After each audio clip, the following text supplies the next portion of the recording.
Sistem koordinasi adalah sistem yang mengatur kerja organ tubuh agar dapat bekerja sama dengan baik.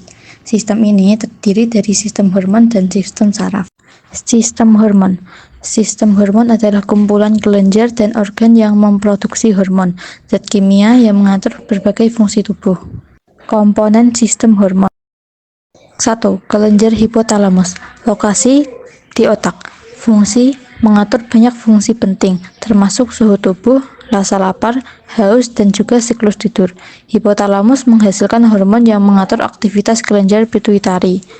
Contoh hormonnya adalah CRH, TRH, dan GHRH. 2. Kelenjar pituitari. Lokasi di dasar otak. Fungsi untuk mengatur pertumbuhan, metabolisme, dan juga fungsi reproduksi. Contoh hormonnya GH, ACTH, TSH, dan LH. 3. Kelenjar tiroid. Lokasi di leher. Fungsi untuk mengatur metabolisme dan pertumbuhan. Hormon T3, T4, dan kalsitonin. 4. Kelenjar paratiroid. Lokasi di belakang kelenjar tiroid. Fungsi mengatur kadar kalsium dalam darah. Hormon PTH. 5. Kelenjar adrenal. Lokasi di atas ginjal.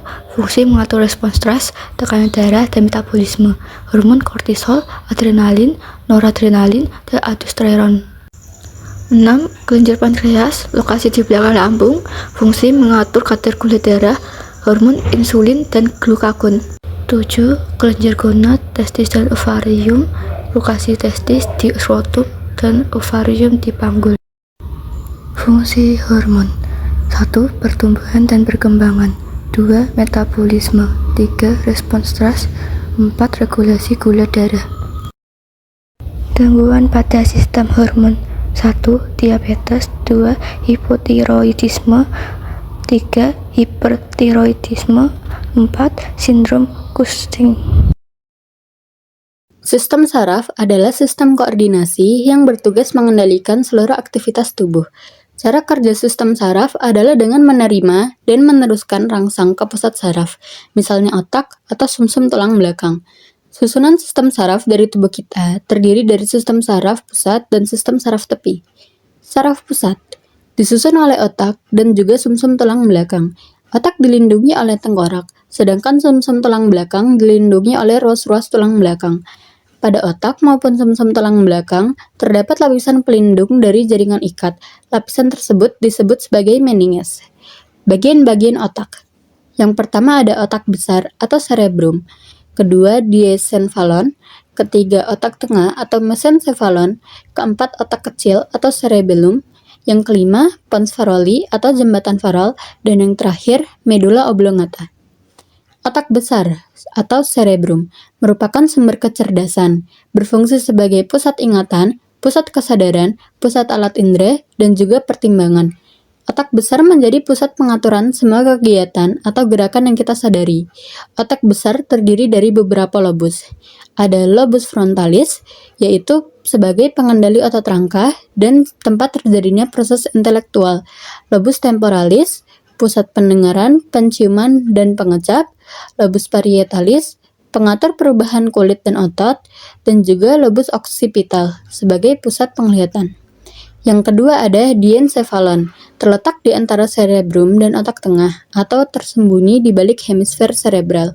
Diencephalon terdiri dari talamus yang berperan dalam pengaturan perasaan dan gerakan, dan juga terdiri dari hipotalamus yang berperan dalam mengatur suhu tubuh, rasa lapar, dan rasa haus.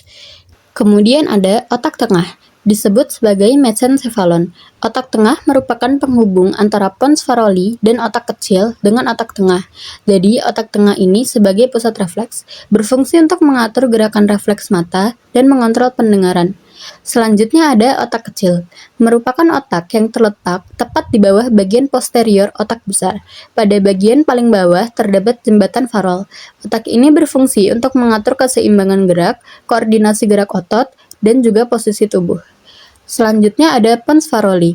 Fungsinya untuk menghantarkan impuls ataupun sinyal dari bagian kiri dan kanan otak kecil, dan juga mengatur frekuensi serta kekuatan dari bernafas.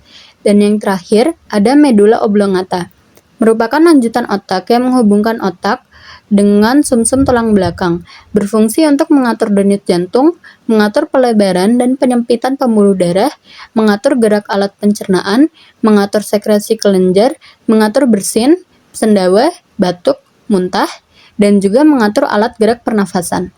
Itulah fungsi bagian-bagian dari otak pada manusia. Selain daripada otak, sistem saraf pusat juga terdiri atas sumsum tulang belakang, yang merupakan lanjutan dari medula oblongata dan terdapat dalam rongga tulang belakang. Bagian luar atau tepi berwarna putih atau substansi alba. Bagian dalamnya berwarna abu-abu atau substansi grisea.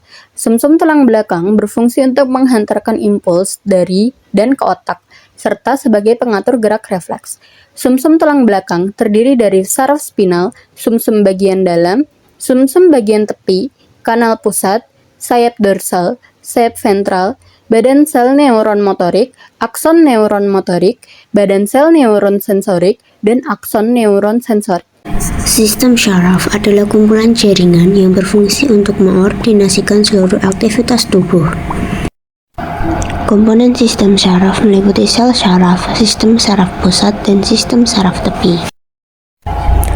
Sel syaraf atau neuron adalah unit fungsional terkecil yang menyusun jaringan syaraf.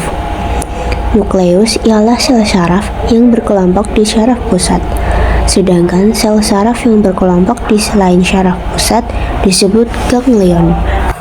Sistem syaraf pusat merupakan sistem yang berfungsi untuk menerima rangsangan dari sel-sel syaraf tepi yang tersebar di seluruh bagian tubuh.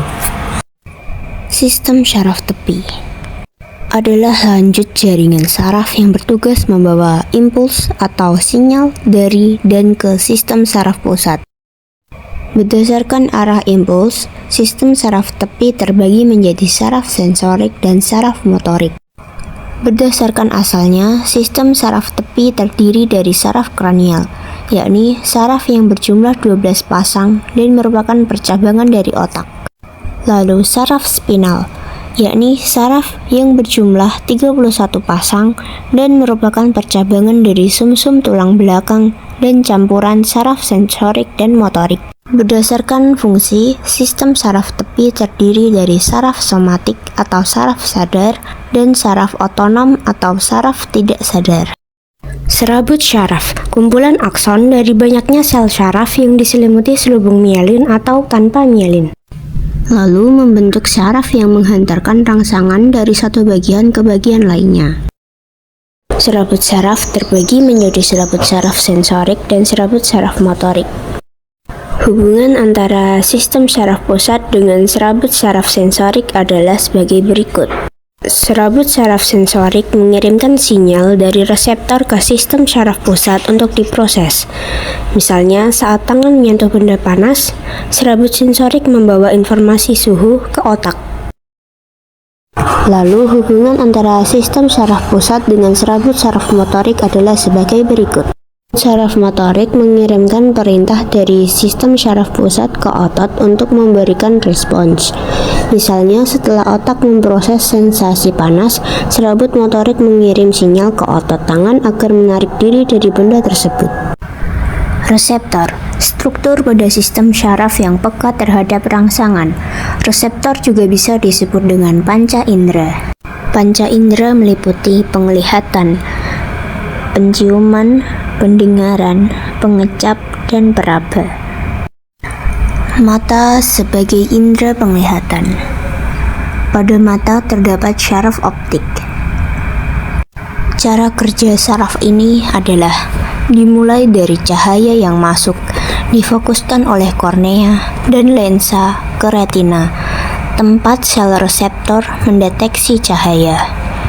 Kemudian, sel-sel ini mengubah cahaya menjadi rangsangan listrik yang diteruskan ke otak melalui saraf optik. Selain itu, mata juga memiliki saraf lain untuk mengontrol gerakan mata, tetapi hanya saraf optik yang bertanggung jawab atas penghantaran informasi penglihatan. Hidung sebagai indera penciuman. Pada hidung terdapat saraf olfaktorius, yakni saraf kranial pertama yang berfungsi sebagai jalur utama dalam sistem penciuman. bertugas untuk menghantarkan rangsangan aroma dari hidung ke otak. Serabut saraf dari reseptor penciuman berkumpul membentuk saraf olfaktorius. Saraf menuju ke otak besar yang di sana terdapat sistem limbik, suatu sistem yang dapat menghubungkan penciuman dengan emosi dan memori, sehingga aroma tertentu dapat membangkitkan kenangan. Telinga sebagai indera pendengaran. Pada telinga terdapat syaraf kranial ke-8, yakni saraf vestibulokoklearis, yang menghantarkan sinyal suara dari telinga ke otak. Setelah diolah menjadi rangsangan dan sampai di talamus, sinyal diteruskan ke korteks auditori primer di lobus temporal untuk diinterpretasikan. Lidah sebagai indera pengecap. Lidah memiliki kemoreseptor pada papila yang mendeteksi rasa manis, asam, pahit, dan asin. Sinyal dari reseptor ini dikirim melalui saraf kranial, yaitu saraf facialis dan glosofaringeal, untuk dikirim ke otak untuk diproses sebagai rasa. Kulit sebagai indera peraba. Kulit memiliki berbagai reseptor untuk mendeteksi sentuhan, tekanan, suhu, dan rasa sakit. Impuls dari reseptor ini dikirim melalui saraf tepi, yaitu saraf sensorik, untuk dikirim ke sumsum tulang belakang dan otak menuju korteks somatosensorik untuk diterjemahkan sebagai sensasi. Sekian video pembelajaran ini.